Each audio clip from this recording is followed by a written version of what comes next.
নতুন প্রবাসীদের জন্য আরবি ভাষা শিখুন চ্যানেলটি সাবস্ক্রাইব করুন। গালি এর অর্থ দামি, আবার গালিয়া এর অর্থ দামি। আমরা বলি দামি, আরবিতে বলতে হবে গালি। আমরা বলি দামি, আরবিতে বলতে হবে গালি বা গালিয়া। গালি বা গালিয়া দুটো শব্দের অর্থই দামি। রাখিস এর অর্থ সস্তা, রাখিস এর অর্থ সস্তা। আমরা বলি সস্তা, আরবিতে বলতে হবে রাখিস। আমরা বলি সস্তা, আরবিতে বলতে হবে রাখিস। রাখিস তার মানে সস্তা, সস্তা এর আরবি হলো রাখিস। আবার রাখিসা এর অর্থ সস্তা, আবার রাখিসা এর অর্থ সস্তা। অর্থাৎ যখন কোনো কিছু দাম কম থাকে তখন বলি রাখিস বা রাখিসা। রাখিস বা রাখিসা দুটো শব্দের অর্থই সস্তা বা দাম কম। মাপতু এর অর্থ খোলা, মাপতু এর অর্থ খোলা। আমরা বলি খোলা, আরবিতে বলতে হবে মাপতু।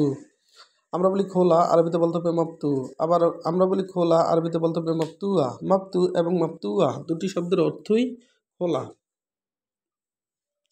মারিদ এর অর্থ অসুস্থ, মারিদ এর অর্থ অসুস্থ। আমরা বলি অসুস্থ, আরবিতে বলতে হবে মারিদ। আমরা বলি অসুস্থ, আরবিতে বলতে হবে মারিদ। মারিদ তার মানে অসুস্থ। আবার মারিদা এর অর্থ অসুস্থ, মারিদা এর অর্থ অসুস্থ। মারিদ এবং মারিদা দুটো শব্দের অর্থই অসুস্থ। মুমকিন এর অর্থ সম্ভবত, মুমকিন এর অর্থ সম্ভবত। আমরা বলি সম্ভবত, আরবিতে বলতে হবে মুমকিন। আমরা বলি সম্ভবত, আরবিতে বলতে হবে মুমকিন। আবার মুমকিনা এর অর্থ সম্ভবত, মুমকিনা এর অর্থ সম্ভবত।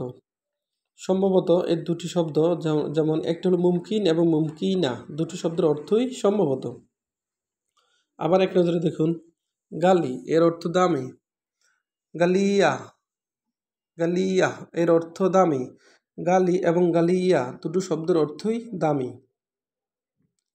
রাখিস এর অর্থ সস্তা, রাখিস এর অর্থ সস্তা।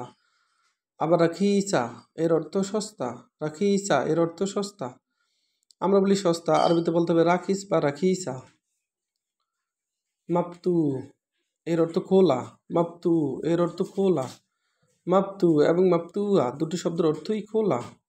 মারিদ এর অর্থ অসুস্থ, মারিদ এর অর্থ অসুস্থ। মারিদ এবং মারিদা দুটো শব্দের অর্থই অসুস্থ।